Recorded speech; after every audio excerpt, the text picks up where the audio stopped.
జగన్మోహన్ రెడ్డి గారి గురించి మాట్లాడినారు. ఎక్కడ సంబంధం అబ్బా జగన్మోహన్ రెడ్డి గారికి హత్యలతో? వివేకానంద రెడ్డి సొంతం వాళ్ళ చిన్న ఆయన. వాళ్ళ చిన్న ఆయన్ని వాళ్ళు చంపుకోవాల్సిన అవసరం ఉందే?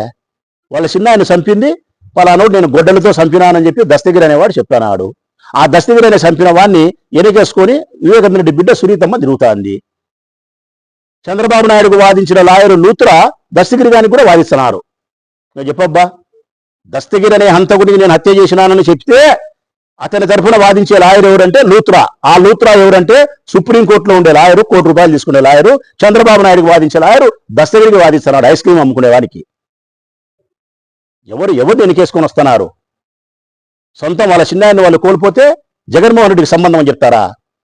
జగన్మోహన్ రెడ్డిని విచారించాల్సిన అవసరమే లేదని సుప్రీంకోర్టు చెప్పిన తర్వాత, జగన్మోహన్ రెడ్డిని భారతమ్మని విచారించాల్సిన అవసరమే లేదని సిబిఐ చెప్పిన తర్వాత కూడా ఆ హత్యను మీరు ఆయన మీదకి దొబ్బే ప్రయత్నంలో మీ ఇష్టానుసారం గాలి మాటలు మాట్లాడితే అవి నిజాలని ప్రజలు నమ్ముతారా?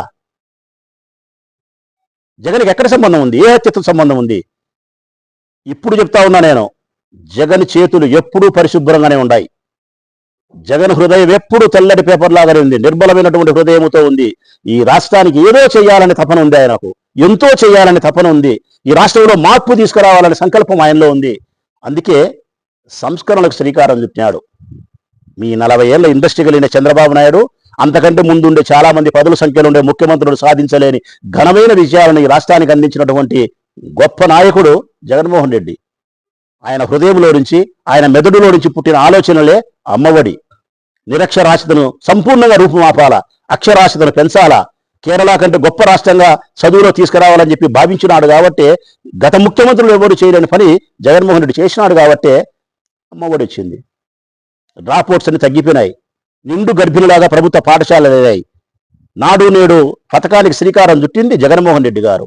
ఈ రాష్ట్రంలోని ప్రభుత్వ పాఠశాలలకు 77,000 కోట్ల రూపాయలు ఖర్చు పెట్టి పాఠశాలల యొక్క రూపురేఖలు మార్చినాడు.